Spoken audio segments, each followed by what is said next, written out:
Why do people often perceive nature as random when it actually follows specific patterns such as mathematical principles? It's a question from Quora.com. Let's get this straight out of the bat. Randomness is a mathematical principle. It is a mathematical principle. This coin, this side is heads, this side is tails. There's a 50-50 chance. I call tails.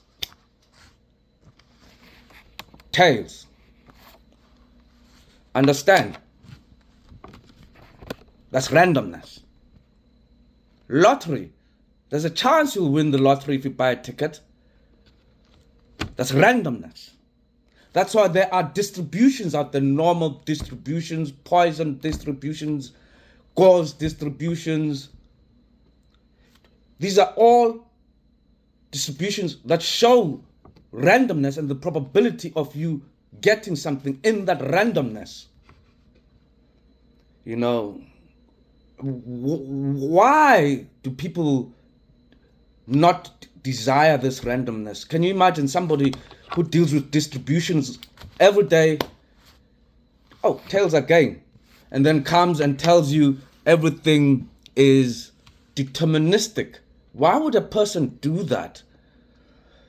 Let's go back to the old days before science. There was religion, nationalism, empires, and all of them, it was determined by their gods. You understand? The universe was determined by their gods for them. So now, when this argument was wearing thin, the religious argument and all this other stuff, they turned to science. Evolution came around. Oh yes, we are the superior race. We deserve to take everything from everybody and make everybody underneath us because we're a better species. We've evolved. It's scientifically proven. And then they started throwing in some physics. Oh, come on, this has to be real. If I throw this rubber, a very good physicist will calculate for you where it lands, according to the force I threw it with, the wind, the gravity pulling it, the twist. A very good physicist will tell you where that lands. But how I throw it, where it lands is random. Understand? Because there are many ways of throwing the thing. Understand? So then pendulums, then they translated that to a deterministic universe. And they call themselves the smartest, whatever. I mean, you could read in mainstream media, they're always there. They call themselves the smartest. They say they have the best of everything, But these are people dealing with a distribution pattern, apparently. That's why they call themselves the smartest people in the world, because they can figure out this distribution patterns, So the funny thing is, for example,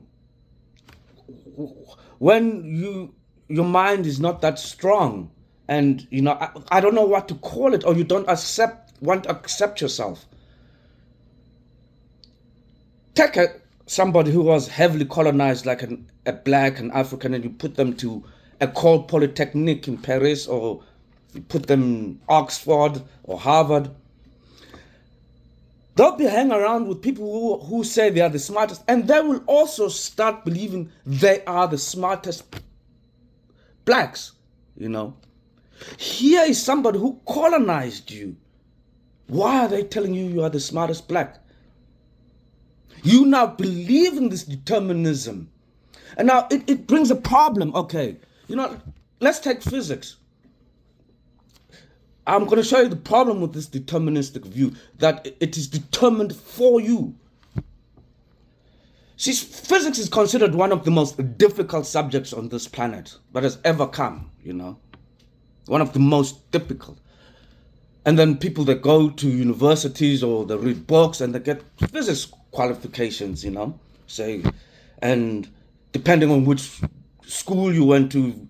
If you went to, say, Yale, you'll get it promoted fast. If you say you went to somewhere in Oklahoma or some low college in France, or, that is not quite a call, you will progress slower, because it has been indoctrinated that it is deterministic, that this one coming from Harvard or Yale or Ecole Polytechnique or Cambridge is a better scientist than that one.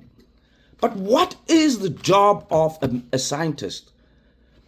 Yes, it's true, you do science, but the main thing of science is to add new knowledge to the knowledge base. You investigate something. See, that's where the problem comes in. I realize everything's in a relationship, okay?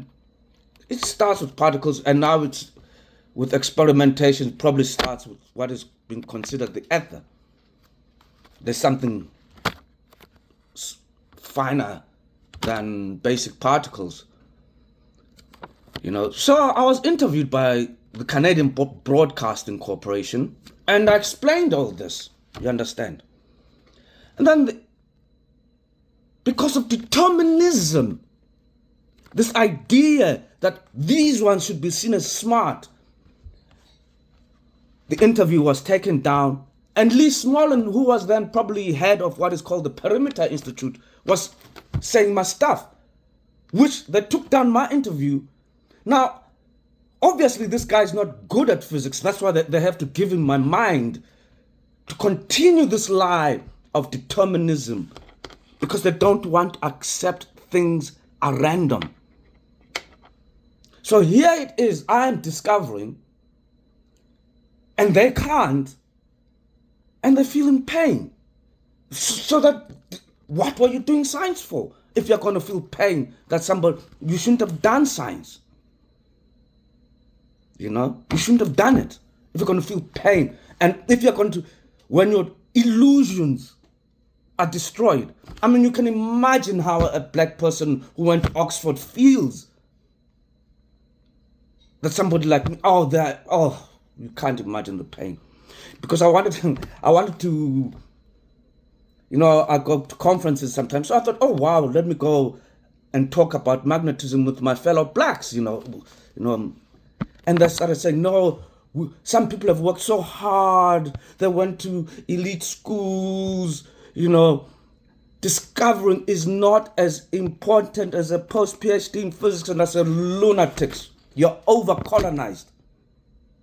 The job of a scientist is to add to the knowledge base. That's it. If you fail, don't cry. And then punish those who succeed because of your illusion of a deterministic universe. Take it as you will. If you don't want to learn, don't learn. And keep crying when people do better than you, because you said in your deterministic mind they can't do better than you. Please.